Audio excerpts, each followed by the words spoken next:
Lease एक ऐसा चीज़ है जिसके बारे में सबने सुना होगा। लीज कौन देता है, किसको मिलता है, लीज पे ज़मीन दी जाती है, लीज पे घर, लीज पे दुकान। मगर इस लीज के बारे में किसी ने ठीक से बताया नहीं होगा, किसी ने लीगली बताया नहीं होगा। तो इस वीडियो में एंड तक बने रहना, आपको पता चल जाएगा कि लीज़ होता क्या है और लीज़ में क्या क्या टर्म्स होते हैं, लीज़ किस तरह से बनाई जाती है। सारी जानकारी मिलने वाली इसी वीडियो में, एंड तक ज़रूर बने रहना। देखो, एक बड़ा कन्फ्यूज़न होता है लीज और ऑनरशिप में, क्योंकि लोग अक्सर लीज़ को ऑनरशिप, ऑनरशिप को लीज़ समझ बैठते हैं।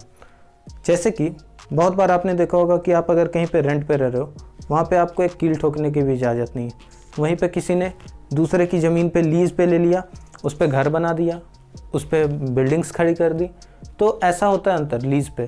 तो लीज़ आखिर क्या होता है, लीज़ में क्या अंतर होता है ओनरशिप से, वो बातें भी समझनी ज़रूरी होती हैं, क्योंकि लीज़ और ओनरशिप में बहुत ही छोटा सा डिफरेंस होता है। देखो, जहाँ पर किसी चीज़ का सेल हो जाएगा, वहाँ पे टोटल ओनरशिप के राइट्स चले जाते हैं दूसरे इंसान के पास। मतलब वो पहले इंसान का वहाँ पे कोई भी इन्वॉल्वमेंट नहीं रहेगा, फ्यूचर में उसका कोई भी रोल नहीं रहेगा। मगर लीज में ऐसा नहीं है। लीज में सारे राइट्स एब्सोल्युटली ट्रांसफ़र नहीं होते हैं, बल्कि लीज में होता क्या है कि जो राइट्स होते हैं वो राइट ऑफ इंजॉयमेंट बस पास होते हैं।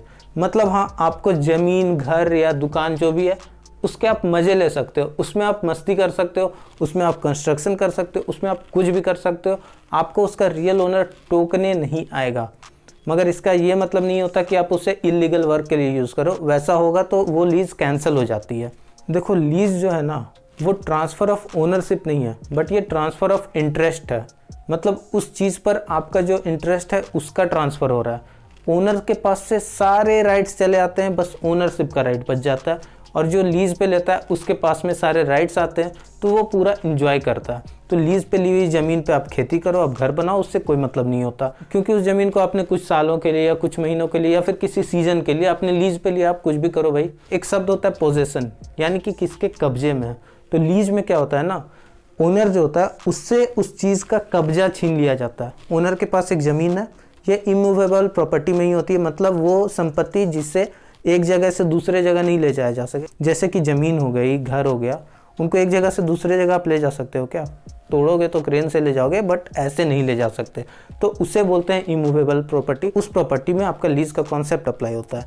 तो वो जो इमूवेबल प्रॉपर्टी होती है जिस पे लीज़ लगता है, वहाँ ओनर तो पहले भाई पोजेसन भी था उसका, मतलब कब्जा था, ऊपर से उसका ओनरशिप भी था।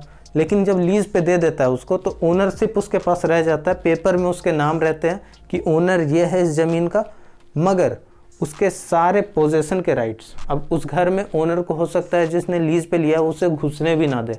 उसकी पावर इतनी बढ़ जाती है। इसी को बोलते हैं लीज़। अब देखते हैं कि क्या एसेंशियल चीज़ें हैं लीज़ के लिए। सबसे पहली चीज़ कि उसमें पार्टीज़ होनी चाहिए 2। अब 2 पार्टीज़ रहेंगी तभी तो वो प्रॉपर्टी किसी के पास से किसी और के पास जाएगी। अब देखो, आप सोच रहे होगे कि वो दोनों पार्टीज़ कोई भी हो सकते हैं क्या? बिल्कुल नहीं। अगर कोई एक माइनर है, कोई बच्चा है, उसके नाम पे मान लो प्रॉपर्टी है, तो वो लीज़ में पार्ट नहीं ले सकता। हाँ, उसके गार्जियन ले सकते हैं, मगर वो जैसे ही 18 साल का हो जाएगा, उसके 1 साल के अंदर में वो लीज़ को उससे कैंसिल कर देना होता है। वो कैंसिल कर सकता है उसे। और हाँ, ये भी कंडीशन होता है कि लीज़ पे ना वो दे सकता है ना वो ले सकता है जो 18 से ऊपर का उम्र का ना हो, या फिर जो साउंड माइंड का, यानी कि नॉर्मल इंसान ना हो। अगर वो पागल है, उसकी मानसिक स्थिति ठीक नहीं है, तो वो लीज़ पे नहीं दे सकता प्रॉपर्टी को। अब देखो, लीज़ का पीरियड कितना होगा। तो वो जो लीज़ का एग्रीमेंट बनता है उसमें लिखा रहता है 2-3 तरह का होता है। शॉर्ट पीरियड, कम समय के लिए, 2, 4, 5, 6 महीनों के लिए। लॉन्ग पीरियड या ईयरली, या फिर परपेचुइटी। परपेचुइटी यानी कि बाप दादा पोता सब लीज चला आ रहा है, चला जाएगा आगे तक, बशर्ते उसमें रेंट पे हो। अब रेंट किस तरह से पे होगा? या तो वो ईएमआई से हो सकता है, मतलब वो मंथली इंस्टॉलमेंट्स या ईयरली इंस्टॉलमेंट्स, या फिर ओटीपी से। ओटीपी मोबाइल वाला नहीं, one time payment. One time आपने पेमेंट कर दिया, वो लीज़ आपका जितना भी साल का है वो एग्रीमेंट में लिखा गया, वो साइन हो गया।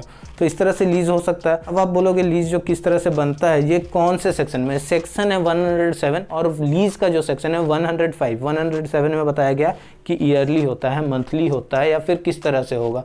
और 105 में बताया गया है कि लीज़ होता क्या और इसे बनाने के लिए क्या क्या कंडीशंस चाहिए।